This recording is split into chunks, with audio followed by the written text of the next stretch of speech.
wabarakatuh. Alhamdulillahirabbil alamin wassalatu wassalamu ala asyrofil anbiya'i wal mursalin sayyidina Muhammadin wa ala alihi washabihi ajmain amma ba'du. Yang terhormat kepada Abi Hanif dan Umidah selaku pengasuh Direktur Pesantren Seperkan Ar-Raibani Hidayah, dan yang saya hormati kepada Miss Yun selaku Kepala Madrasah MTS Al-Quran Ar-Raibani Hidayah, dan tak lupa juga kepada Dewan Guru Madrasah, dan tak lupa juga kepada keluarga saya yang saya sayangi dan selalu mendukung saya, dan tak lupa juga kepada teman-teman yang saya banggakan.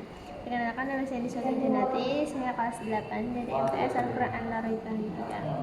Oke, perkenalkan, saya akan mempresentasikan tentang Indonesia saya, yaitu pelajaran SKI tentang masyarakat Indonesia, kondisi masyarakat Indonesia sebelum adanya Islam part pertama.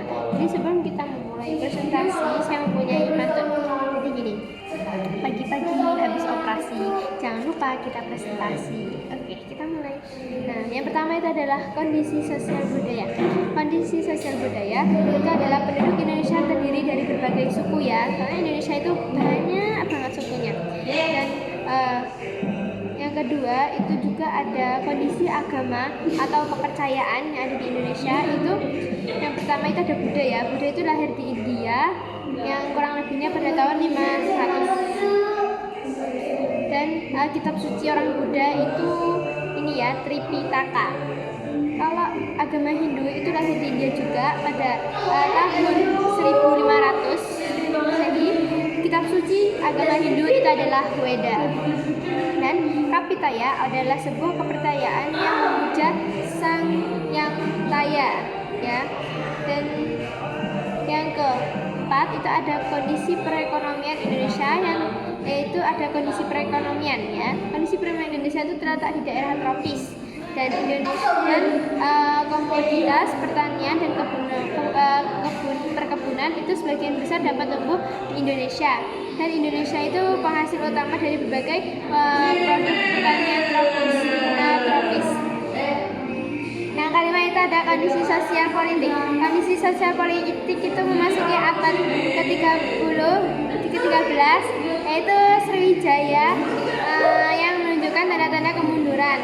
Dan kondisi suku bangsa itu keragaman tersebut terbentuk oleh suku bangsa yang mendiami daerah yang tersebar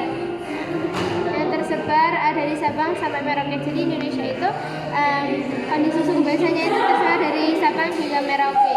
Oke, yang kedua itu adalah masuknya Islam. Masuknya Islam itu yang pertama itu melewati dari perdagangan, yaitu penduduk Indonesia yang terkenal ramah dan tamak. Yang kedua itu karena letak geografis yang strategis. Yang ketiga itu juga ada kesuburan tanah yang ada di Indonesia sehingga menghasilkan bahan-bahan keperluan hidup. Dan pada taraf permulaan sangat Islamisasi. Dan yang kedua itu ada cara perkawinan. Yang dari perkawinan yaitu mereka itu dimintai masuk Islam terlebih dahulu kalau dia itu mau menikahi anaknya. Nah, seperti Maulana Ishaq itu menikah dengan putri Prabu Blambangan yang menghasilkan anak yaitu Sunan Giri.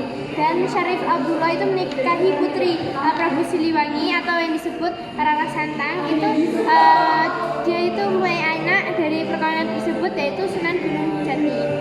Dan kemudian bangsawan itu tertarik untuk menjadi istri dari para saudagar kalau mereka itu bakal nikah sama saudagar kalau mereka itu masuk Islam.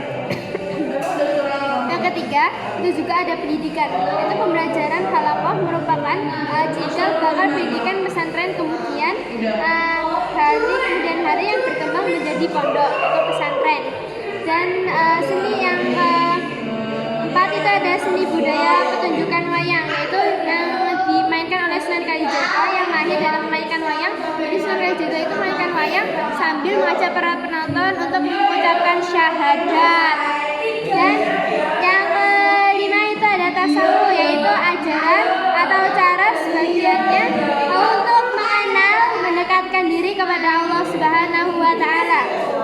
Dan para sufi, jadi ini juga para tasawuf itu disebut juga para sufi yang mengajarkan ilmu tasawuf yang bercampur dengan ajaran yang sudah dikenal luas oleh masyarakat Indonesia, yang mereka itu mahir dalam hal-hal majis, yaitu hal-hal yang ilmu gaib gitu ya, yang tidak terlihat. Dan yang terakhir itu adalah politik. Politik itu berpengaruh pada raja dan penguasa yang sangat membantu untuk menyebarkan agama Islam yang ada di Indonesia yang tersebar di Islam Indonesia. Ya, oke. Cukup sekian dari saya. Apabila ada salah kata, saya mohon maaf sebesar-besarnya. Saya akhiri. Wassalamualaikum warahmatullahi wabarakatuh.